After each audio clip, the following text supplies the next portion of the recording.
بڕیارەکە یەک پلس ناهێنی بڕیارەکە منطق نییە لەبۆی ئەتوو ئەو فۆکسە بە سەر هەرێمی کوردستان و مەسەلەن بۆ نمونە تۆ بتوێت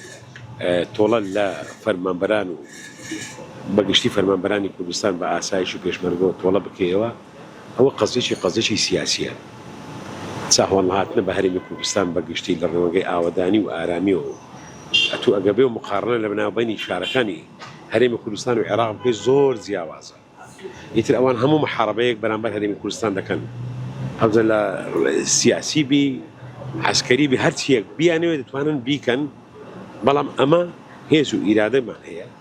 بە سەرۆکایەتی جەنابی کاک مەسعود بارزانی سەرۆکی هەموو گەلی کوردستان من قەت ناڵێم سەرۆکی پارتی لەبەوەی کاک مەسعود بە هەیبەتی خۆی بە کەسایەتی خۆی بە گەورەی خۆی تەواوی تەمەنی خۆی لە هەرێمی کوردستان لە بۆ هەموو کورد کەوا ئەو تەمەنە جوانەی خۆی لە شاخ و داخ و وەک پێشمەرگەیە کە تا ئێستاکە خۆی نیشانداوە هیچ پلە و پۆز لای ئەو پیاوە گرنگ نەبووە ژیانی خۆی و ئەنفال و شەهیدانی پێشمەرگە و یعنی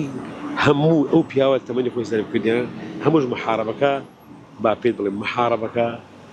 سەر هەولێرە بە تایبەتی